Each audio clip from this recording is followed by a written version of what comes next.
साकत संग अगिन्न लपट लपट जरत को संगति कीजय। साधु सुबुद्धि समान सुसंतन जान के शीतल संगति कीजय। एक जो प्रकृति विरुद्ध जो संसार में आसक्त चित्त वाले जीव है, एक जो काचे प्रकृति विरुद्ध करे तो का कीजिए। आगे के दाचे गए भज पानी में आग लगे तो का कीजिए। जो आप प्रश्न कर रहे हो वो यही प्रसंग का है कि साकट संग अगिन्न लपट लपट जरत को संगति कीजिए। ये जो भगवत विमुख देखो, एक होता है कंठी बंधवा लेना और कान फूकवा लेना, ये एक बाहरी दीक्षा संस्कार हो गया। और एक होता है प्रभु के सम्मुख होकर के चलना, जैसे हम दीक्षा ली और संपूर्ण चित्तवृत्ति प्रभु को अर्पित करके चल रहे हैं। जिन्होंने केवल दीक्षा ली और प्रभु के मार्ग में चल नहीं रहे, वो भगवत विमुखी हैं, उन्हें भगवत सम्मुख नहीं कहा जा सकता, क्योंकि भगवत सम्मुखता स्वीकार न करके संसार की सम्मुखता स्वीकार किए हुए। अतः जो अन्य भाव वाले हैं, अपने कामनाओं के लिए किसी अन्य देवी देवता अन्य भाव वाले हैं, और भगवत विमुख जन, इनका संग आग की लपट के समान है। साकट संग अगिन्न लपट लपट जरत क्यों संगत की जाए। प्रश्न कर रहे हैं, वैसे तो तुम खुद आग में जल रहे हो, काम क्रोध लोभ मोह मत्सर की। अब इससे छूटने के लिए तुम्हें चाहिए साधु संग, तो तुम उन्हीं का संग कर रहे हो जो खुद काम क्रोध लोभ से जल रहे हैं। क्यों जल रहे हो? तो बोले क्या करें फिर हम? बोले साधु सुबुद्धि समान सुसंतन जान की शीतल संगत की जाए। साधु की संगति करो। साधु का क्या स्वभाव है, बहुत बार सत्संग में वर्णन किया गया है। संतों के लक्षणों का बहुत बार वर्णन किया गया है। साधु से कभी किसी की हानि नहीं हो सकती। साधु ते होए न कारज हानि। साधु का दर्शन, साधु का स्पर्श, साधु का संभाषण, साधु की हर चेष्टा तुम्हारा परम कल्याण कर देगी। साधु सुबुद्धि, सुबुद्धि वही है जो प्रियालाल के सदैव चिंतन में, प्रियालाल के नाम जप में, प्रियालाल के लीला गायन में उत्साहित होकर लगती। अभी हमारी बुद्धि संसार के चिंतन में लगती, भोगों का चिंतन करती है। बोले ऐसे संतों का संग करो जो साधु स्वभाव वाले हैं। अभी 4 दिन के अंतर में ही एक पद विनय पत्रिका जी का गाया था कि कबहू का हों यह रहनी रहोंगो, श्री रघुनाथ कृपालु कृपाते साधु स्वभाव गहोंगो। इस पद की व्याख्या हुई थी। साधु स्वभाव क्या है उस पद में पूरा वर्णन किया गया है। अच्छा, साधु और सुबुद्धि, सुबुद्धि क्या है? जिनके पास बैठने से हमारी बुद्धि प्रियालाल में लगने लगे, जिनके पास बैठने से प्रियालाल प्यारे लगने लगे, जिनके पास बैठने से हमारे गंदे आचरण छूटने लगे, जिनके पास बैठने से लगने लगे कि प्रियालाल मुझे प्राप्त हो जाएंगे, वो है सुबुद्धि साधु का संग। समान, जिनके हृदय में समान भाव है, चाहे वो स्त्री हो, चाहे पुरुष हो, चाहे दुष्ट हो, चाहे महात्मा हो, सबके प्रति बराबर प्यार है, वो साधु है। साधु सुबुद्धि समान सुसंतन जान के शीतल संगत कीजिए। उनकी संगति आपको शीतलता प्रदान करेगी।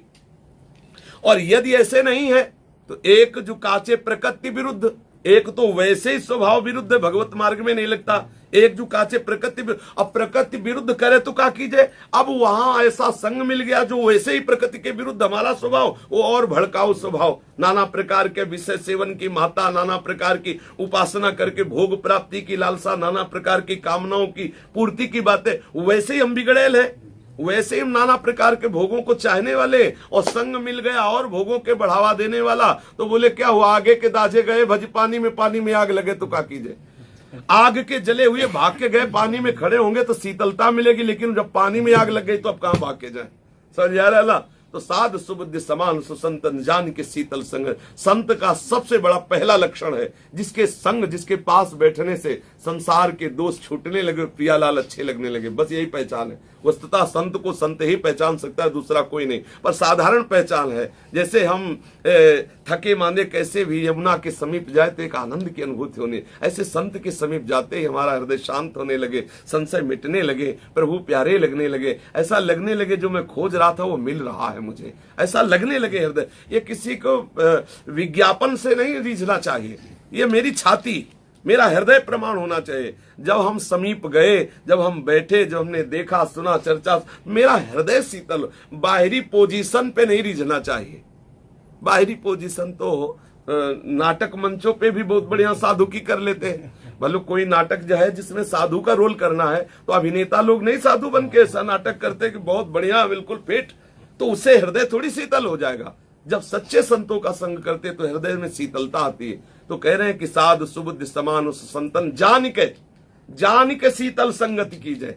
आगे के दाजे गए भजी पानी में आग लगे तो क्या कीजिए। पछताना पड़ेगा, यदि हमारा गलत संग हो गया तो हमें वो बात नहीं मिलेगी जो मिलना चाहिए। तो किसी के बहकावे में नहीं, स्वयं अपनी छाती का निर्णय पूर्ण। भगवान सबके हृदय में आत्मस्वरूप से विराजमान है, हर बात का उत्तर आपको देने के लिए तैयार, केवल आप सुनिए उनकी बात। आप आके बैठ जाइए और हृदय से पूछिए कि मैं इनको गुरु बनाऊं कि नहीं, बस प्रश्न डाल दीजिए। और आप अंदर ही एकाग्र है ना, वो कब पास होके आता है, जैसे नहीं बोले अब हमने डाल दिया वो थोड़ी देर में कंप्यूटर फिट करके देगा, अब अंदर से आएगा। और थोड़ी देर बैठने के बाद अंदर से अगर हृदय शीतल हो जाए कि हाँ, तो बस जान लो कि सही का निशान लग गया। और अगर हृदय जल रहा है तो अभी बाहर निकलो, आते जाओ।